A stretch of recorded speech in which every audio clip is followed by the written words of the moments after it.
اب دیکھیں ہمیں بہت ساری جو داستانیں مشہور ہوتے ہیں، صوفیاء پہاڑ پہ چڑھے ہوئے ہیں، صوفیاء پانیوں میں کھڑے ہیں، بعض اوقات ان داستانوں میں سچائی نہیں ہوتی۔ فار ایگزامپل میں نے ایک واقعہ سنا کہ یہ فلاں صاحب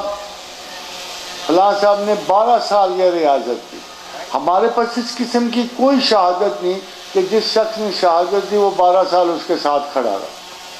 یہ ساری ایک ایسی باتیں ہیں کہ جو ہمیں داستانوں سے کسی کو معزز موقر کرنے کے لیے نصیب ہوتی ہیں۔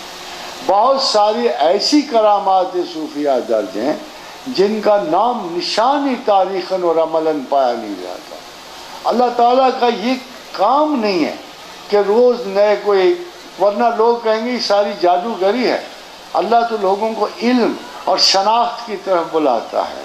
یہ نہیں ہے کہ اولیاء صاحب کرامت نہیں ہوتے، یہ بھی نہیں ہے کہ اولیاء صاحب کرامت ہو کر بھی کرامت کو طلب کر ان کے پاس اس قسم کا کوئی جواز نہیں ہوتا۔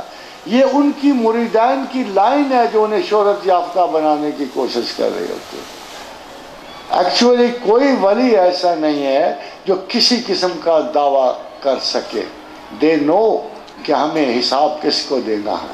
How would they dear, how would they dear. حاضرین حضرات، بار بار اللہ ان لوگوں کی جو صفات گناتا ہے وہ اگر آپ دیکھ لیں تو یہ کامن آدمیوں کی صفات بھی ہو سکتی ہیں، ساری نہ صحیح نا جی، ایک آدھ کو اگر میں دیکھوں یار اللہ میاں نے اس عادت کو بڑا پسند کیا ہے تو میں اس عادت کو اختیار کر لوں۔ حتیٰ کہ آپ روزانہ ایک حدیث تو پڑھ ہی رہے ہوتے ہو کہ جی خدا کو 2 چیزیں بڑی پسند ہیں، حسن کلام اور حسن طعام، کہ کھانا کھلانا بڑا پسند ہے اور اچھی بات کہنی بڑی پسند ہے۔ تو اتنی مشکل تو نہیں کہ آپ جبراً کوئی پریکٹس کر لو اچھی بات کہنے کی، نکلتے ہوئے سلام دعا میں 2-4 اچھے جملے، تو اس سے بھی آپ کے خدا کی حب کی سینس میں آ جاتے ہو۔